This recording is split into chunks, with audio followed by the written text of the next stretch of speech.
தேவனுக்கு மகிமை உண்டாதாக. ஹெர்போக்கு நிறுவனத்தில் மருத்துவர்.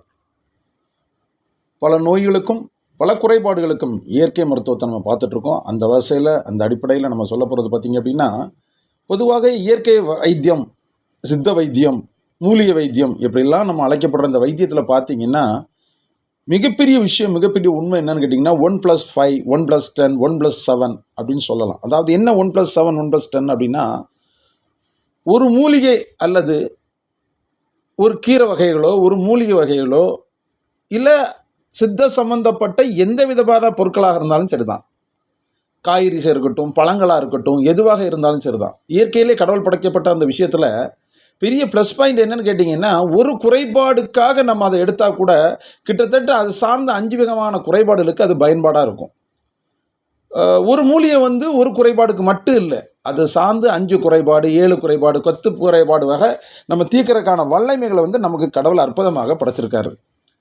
அதுதான் இதில் பெரிய ப்ளஸ் பாயிண்ட்டு. இப்போது ஒரு குறைக்காக நம்ம மருந்து வாங்குகிறோம், இல்லை ஏதோ ஒரு எடுக்கிறோம் அப்படின்னா அந்த குறைபாடு மட்டும் தீருது அப்படின்னு இல்லாமல், உடலில் வேறு ஏதாவது குறைபாடு இருந்தாலும் இதை தீர்க்கும் வல்லமை இருக்குது அப்படின்னா அது எவ்வளோ ஒரு நல்ல விஷயம். அதாவது ஒரு கல்லில் 5 மாங்காய் 7 மாங்காய் சொன்ன மாதிரி, பொதுவாக ஒரு கல்லில் 2 மாங்கான்னு சொல்லுவோம். இது 2 மாங்காய் இல்லைங்க, பல விஷயங்கள் இருக்குது. அப்படி வரிசையில் பார்க்க போனீங்கன்னா எல்லாருக்கும் தெரிஞ்ச விஷயமா இருக்குது. இப்போ நம்ம சொல்கிற விஷயங்கள்லாம் பல டைம் உங்களுக்கு தெரியும், கேள்விப்பட்டு பார்த்து இதை போட்டு எதுக்குங்க அப்படிலாம் இருக்கும். ஆனால் நம்ம யாருமே அதை பயன்படுத்தியிருக்க மாட்டோம். அப்படிங்கிறதுக்காக தான் அதை திருப்பி திருப்பி சொல்ல வேண்டியதாக இருக்குது. யாராலையுமே ஏற்றுக்கொள்ள முடியாமல், யாருமே அதை சாப்பிட முடியாமல் ஒதுக்கப்பட்டிருந்த அந்த முள்ளங்கி பற்றி தான் நம்ம இப்போ சொல்கிறோம். சென்னை சிட்டிலெல்லாம் பார்த்தீங்கன்னா முள்ளங்கி சாம்பார், முள்ளங்கி கூட்டு இதெல்லாம் நிறைய பார்த்துருப்பீங்க. ஆனால் கிராமப்புறங்களில் பார்த்தீங்க அப்படின்னா அங்கே தான் இது அதிகமாக கிடைக்கும். ஆனால் யாரும் விரும்பி சாப்பிட்றதில்ல. முள்ளங்கி நிறைய பேருக்கு தெரியவே செய்யாது அது எப்படி இருக்கும் அப்படின்னு. சின்ன வெள்ளரிக்காய் மாதிரி வெள்ளை கலரில் காலப்பட்டது தான் முள்ளங்கி அப்படிங்கிறது நிறைய பேருக்கு தெரியாது.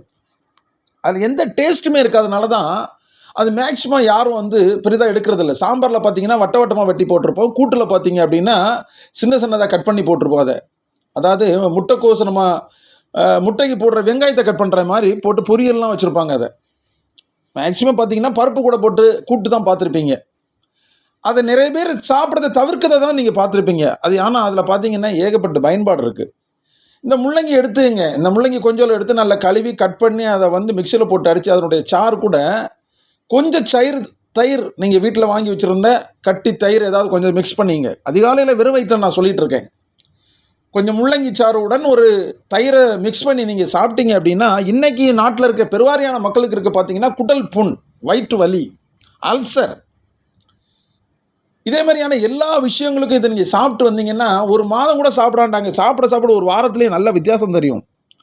வயிற்று புண்கள் எல்லாம் மாற்றப்பட்டு உங்கள் வாயிலேருந்து வரப்பட்ட ஸ்மெல்கள் மாற்றப்பட்டு வயிற்று புண்ணுகளால் தான் வாய் வாடைகள் வரும்.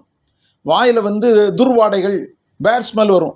எல்லோரும் கேட்பாங்க பல்லு தேய்க்க மாட்டீங்களான்னு கேட்பாங்க. பல்லுக்கும் வாய் வாடைக்கும் சம்மந்தமே கிடையாது. ஏன் அப்படின்னா குடலேருந்து வர்றது தான் வாய் வழியாக வரும். அந்த சுவாசமாக காற்றாக வெளியே வரும்போது தான் அந்த ஸ்மெல்லே வரும். இந்த முள்ளங்கி சாறுடன் தயிர் சேர்த்து சாப்பிட்றதுனால உங்களுக்கு பார்த்தீங்கன்னா அந்த வாய் வாடை, வாய் ஸ்மெல்லு, வயிற்று புண்ணெல்லாம் மாறது மட்டும் இல்லாமல் கிட்னி ஸ்டோன் ஏதாவது இருந்துச்சு அப்படின்னா, உங்களுக்கு யூரின் போகிற அந்த குழாயில் அடைப்புகள் இருந்தாலோ, கிட்னி ஸ்டோன் கல்லுகள் இருந்தாலோ எல்லாம் அது உங்களுக்கு கரைய ஆரம்பிச்சிடும். இது போக பார்த்தீங்க அப்படின்னா அல்சர் மட்டும் இல்லாமல் இந்த உடம்பு சூட்டுனால் வரப்பட்ட பெண்களுக்கு ஏகப்பட்ட வெள்ளைப்படுதல், மேக நோய் சொல்லுவோம் இல்லையா, அந்த வெள்ளைப்படுதலும் கொஞ்சம் கொஞ்சமாக குறையதுக்கான வாய்ப்புகள் ரொம்ப இருக்குது. ஆனால் ஆண்களுக்கு மிக முக்கியமான பிடித்த ஒரு சமாச்சாரம் ஒன்று இருக்குங்க. என்ன அப்படின்னு கேட்டிங்க அப்படின்னா, ஆண்களுக்கு குறைபாடாக உள்ள, ஆண்களுக்கு இல்லாத ஒரு விஷயம் என்ன அப்படின்னு கேட்டிங்கன்னா, நிறைய பேருக்கு உயிரணுக்கள் இருக்காது. அந்த உயிரணுக்கள் உங்களுடைய தேக கீற்றுனால, தேகத்தில் ஏற்பட மாற்றத்தினால இல்லாமல் போயிடும். அந்த உயிரணுக்களை இது உற்பத்தி பண்ணி கொடுத்துரும் ஆட்டோமேட்டிக்காக. உங்களுக்கு சிறுநீரகத்தில் உள்ள குறைபாடை சரி பண்ணியிருக்கலான்னு சொல்லியிருக்கோம். அப்புறம் பார்த்தீங்கன்னா அல்சரை சரி பண்ணிடலான்னு சொல்லியிருக்கோம். எல்லாராலும் பார்த்தீங்க அப்படின்னா வேண்டான்னு ஒதுக்குன இந்த முள்ளங்கியில் இவ்வளோ விஷயம் இருக்கிறத நீங்கள் தெரிஞ்சுக்குங்க. ஏன் அப்படின்னு கேட்டிங்கன்னா, இது மிக மிக முக்கியமாக விலை கம்மியாக கிடைக்கப்பட்ட மூலிகையில் இதுவும் ஒன்று. எல்லா மார்க்கெட்லேயும் ஒதுக்குப்புறமாக தாங்க இருக்கும், வச்சுருப்பாங்க, அங்கே இருக்கும், குமிச்சு போட்டு வச்சுருப்பாங்க. இப்போ இதனுடைய மருத்துவ குணங்க எல்லாரும் தெரிஞ்சு நிறைய பேர் வாரத்துக்கு ஒரு நாள் கூட முள்ளங்கி சாம்பார், முள்ளங்கி கூட்டெலாம் வைக்க ஆரம்பிச்சிட்டாங்க வீட்டில எல்லாம்.